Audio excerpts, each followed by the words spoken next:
On June 13th, 1944, on the Channel coast of Europe, the age of the missile dawns. Vergeltungswaffe, vengeance weapon number 1, V1, is fired against England by Adolf Hitler.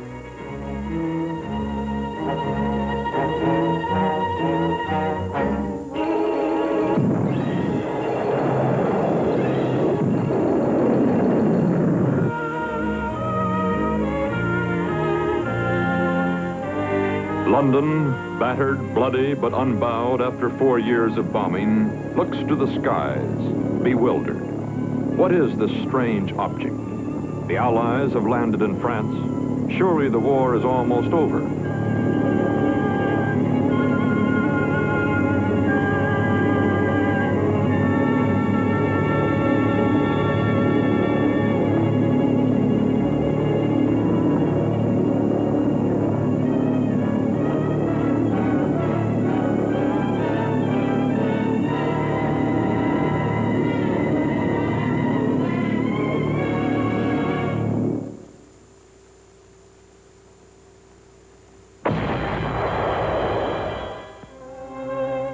This is Peenemünde, Germany's top-secret rocket research facility in the marshes and sand dunes near the Baltic Sea.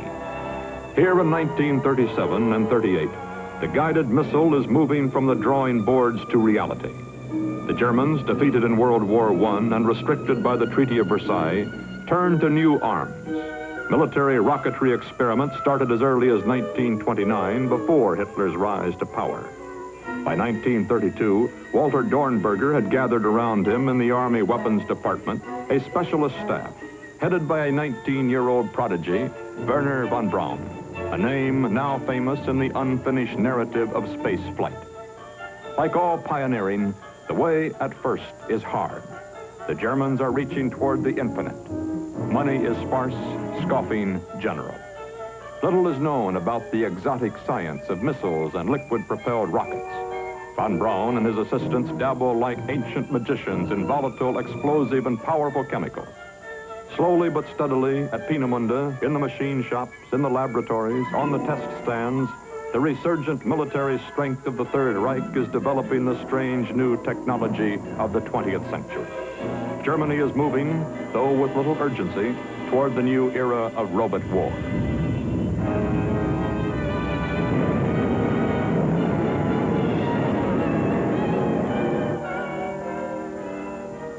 The long years of effort pay off in prototypes of the weapons of tomorrow. At test stands at Peenemünde and elsewhere in Germany, giant rockets are nursed and tended, cradled in steel. The birds are about to fly.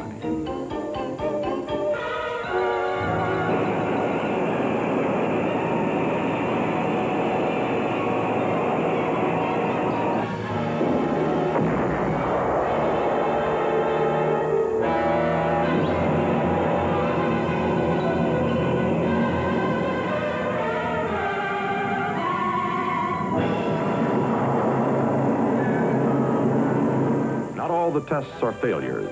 The Germans learn by trial and error.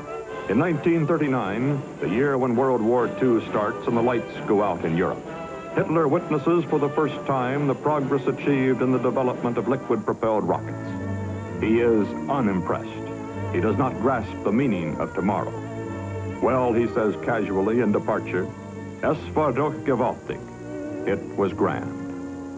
And so the Third Reich of Adolf Hitler, which is to last 1,000 years, builds torpedoes, piloted planes, armored cars, guns, and tanks and submarines, old weapons of new design, a conventional war machine with unconventional tactics, geared to conquest built upon blitzkrieg, the dive bomber, and the tank. The missile has no place in Hitler's strategy. Germany prepares for war while Peenemünde carries on in the backwash of history.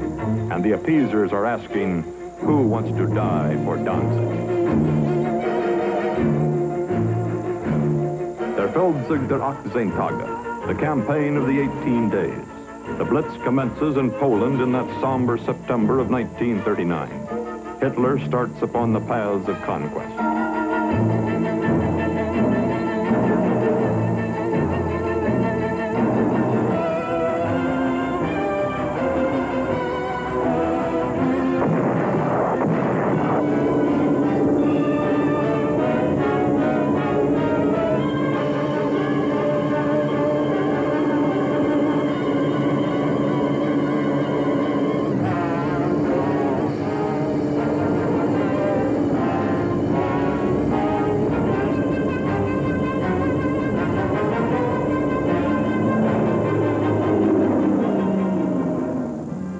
spearhead of the blitzkriegs in Poland, in the Low Countries, in France, is the powerful German Air Force.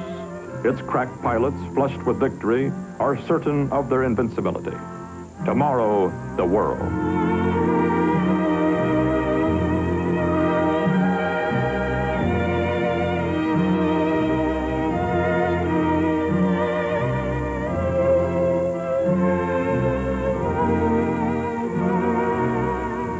The arrogant Hitler prepares for the final step. Invasion of Britain, Operation Sea Lion.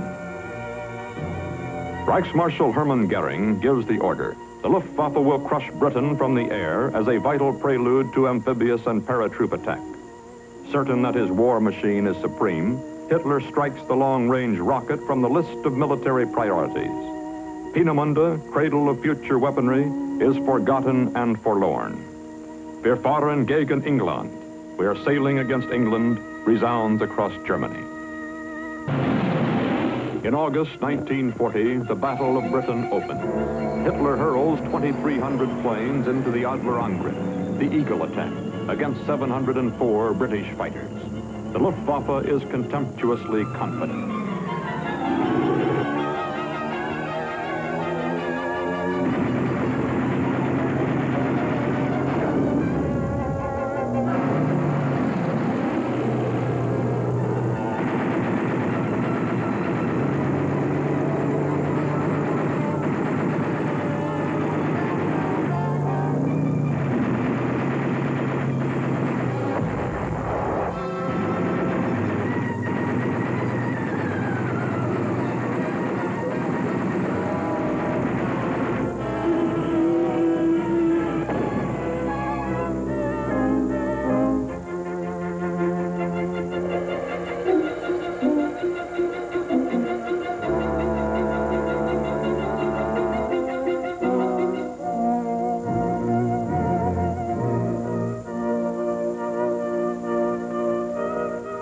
Beaten back in the skies over Britain, bogged down in the steppes of Russia, Hitler revises his strategy and, with his staff, reappraises his weapons. To report on the progress made in the development of the vengeance weapons, the missiles, Albert Speer, Minister of Armaments, is sent to Peenemünde by the Fuhrer. He sees first the V-1, or small pilotless flying bomb, with 25-foot wingspan, a speed of more than 350 miles an hour, ceiling of 6,000 feet, and range enough to reach England from the Channel coast. The timing device, lower right, is superimposed in these German films to aid technical research.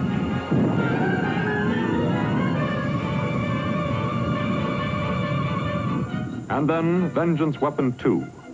Walter Dornberger shows Speer his major project, a giant rocket taller than a 3-story house. It arches 50 miles above the Earth, moves at 3,400 miles an hour, and has a range of 200 miles.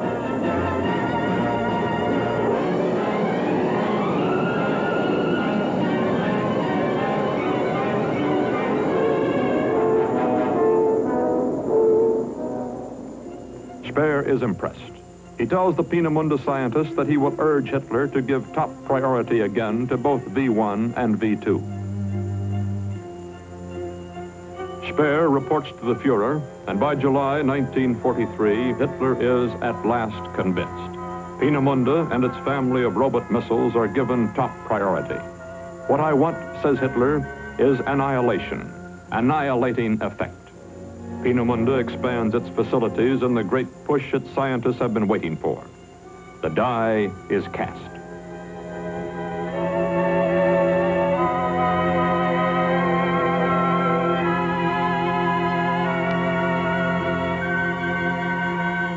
The British, worried by disturbing reports from secret agents, start the greatest aerial reconnaissance effort of the war. A photograph which will forever have its place in history reveals one of the world's great secrets. A British intelligence officer discovers in a photo of Peenemünde a tiny shadow of a launching ramp and a V-1 upon it. Irrefutable confirmation of fantastic weapons.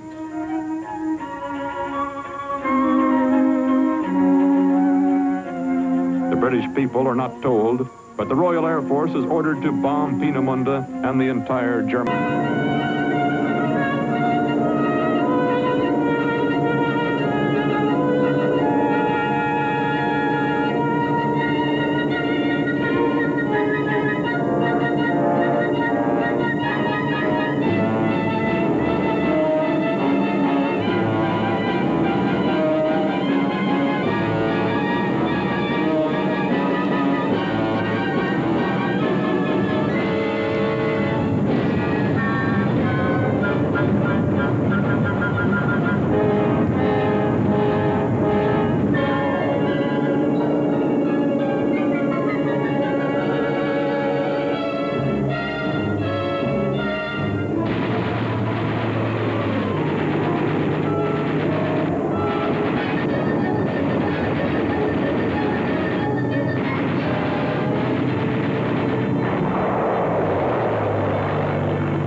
Yet by D-Day, when the Allies storm Normandy, Nazi missile production and site construction are continuing relentlessly despite round-the-clock bombing.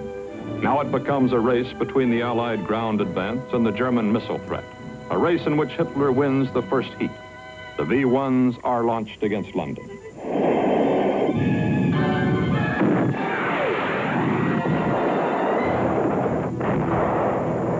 A new chapter opens, the Battle of the Flying Bombs. The Allied invasion forces Hitler's hand before he is fully ready, and from the Channel coast, V-1s rain upon London.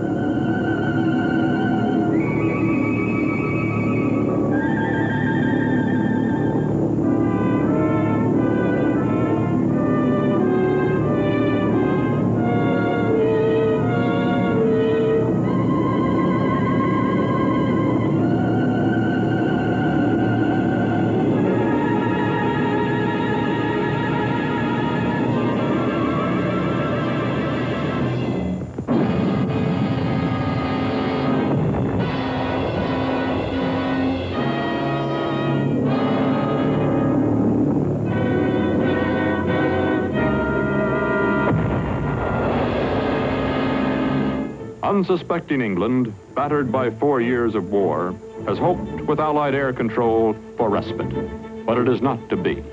The new attack imposes upon the British people a staggering burden. Dawn brought no relief and cloud no comfort against the blind, impersonal enemy that dropped from the skies. Suffering London has to take it. The Allied strategy for victory cannot be imperiled.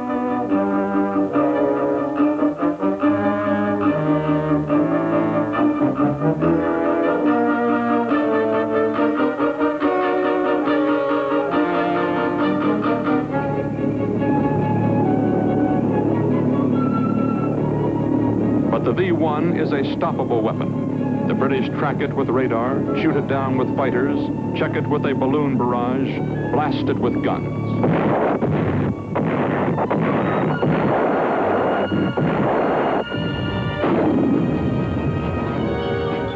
Churchill, the indomitable, leads England's successful struggle against the flying bomb. Radar and proximity-fused shells from AA guns are the keystone of defense. Of 8,564 V-1s launched from France against London, about 2,400 reached the city.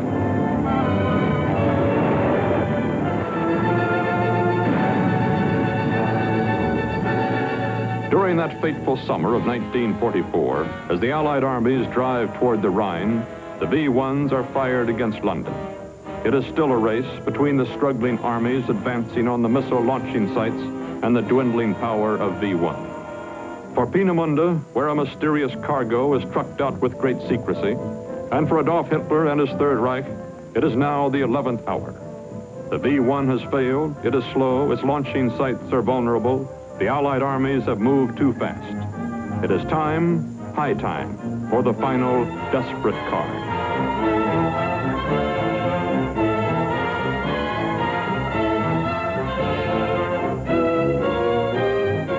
Hitler's ace is the V-2, the unstoppable weapon. This giant rocket, with its tremendous speed, its elliptical trajectory, which carries it 50 miles into the air, and its great range, is to turn the tide of war. There can be no defense. The V-2 cannot be heard and is but rarely seen before it strikes. And so, on September 8, 1944, the first V-2 is fired against England.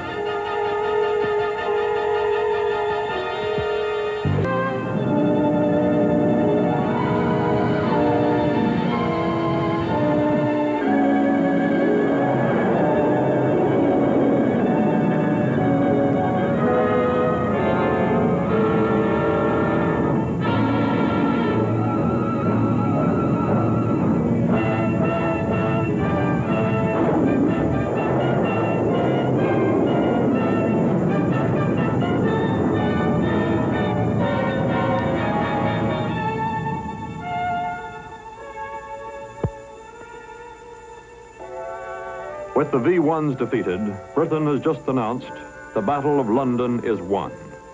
But here is a new horror from the skies, the deadliest weapon of all, a supersonic rocket which strikes without warning.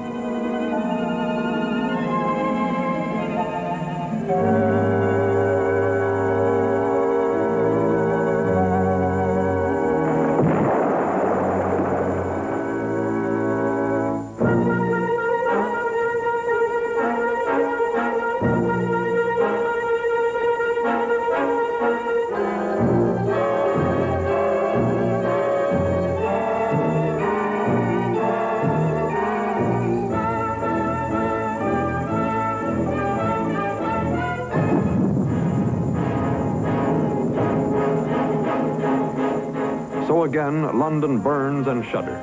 But this time, the beleaguered city has no defense. Its dead and wounded never know what fells them. For the V-2 moves faster than the sound of its approach. No anti-aircraft gun can fetch it. No planes exist with even a fifth of its speed. 1,200 V-2s will be fired against London. None will ever be intercepted. The news of V-2 is withheld from the British people. All sorts of fantastic rumors are current. On the first day, it is said a gas main is blown up. Then talk swings to German secret weapons. What kind of weapons, no one knows. Finally, in November 1944, after 2 months, Churchill discloses in Parliament that the German long-range rocket is in action. This time, as at no time before, he knows that defense is hopeless.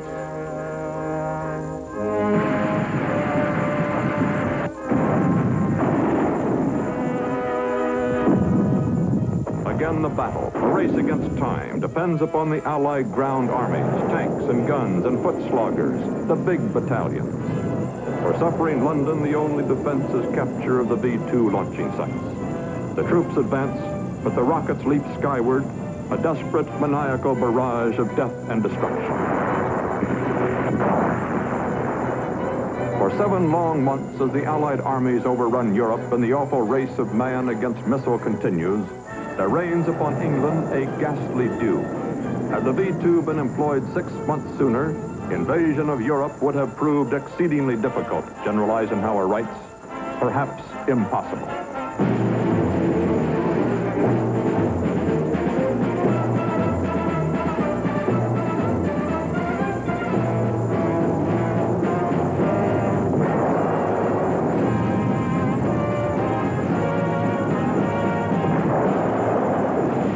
Continue their experiments. They test fire V-9, which they hope to develop into a 3,000-mile missile capable of bombarding the United States. The last V-2 was fired on March 27, 1945, a month before the end. It is too little and too late. Allied armies overrun the launching sites, break the final fanatical resistance, meet upon the Elbe. The Wagnerian finale of the Third Reich of Adolf Hitler comes in a bunker in Berlin as surrender flags fly from a devastated nation.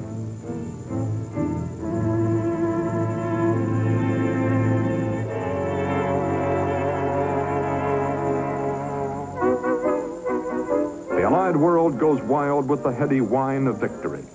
But peace brings no peace. Those who shout in the streets have never heard of Peenemünde, which might have silenced their cheers. They do not know that Peenemünde has profoundly changed their world.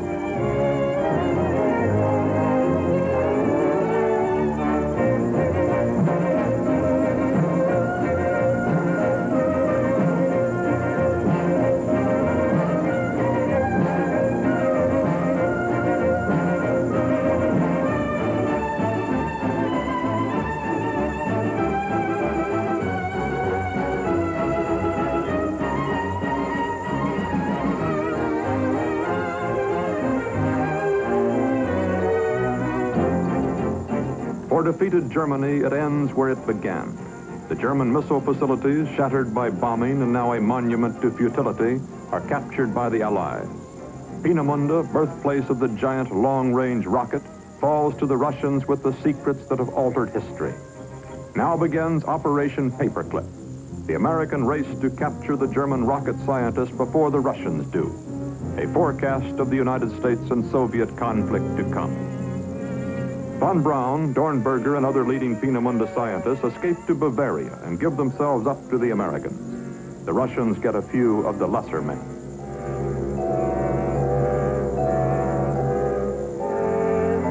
Von Braun and many of his compatriots come to America to impart the knowledge they have learned. Today, he and other scientists of Peenemünde, now American citizens, are working for the Army Ballistic Missile Agency in Alabama.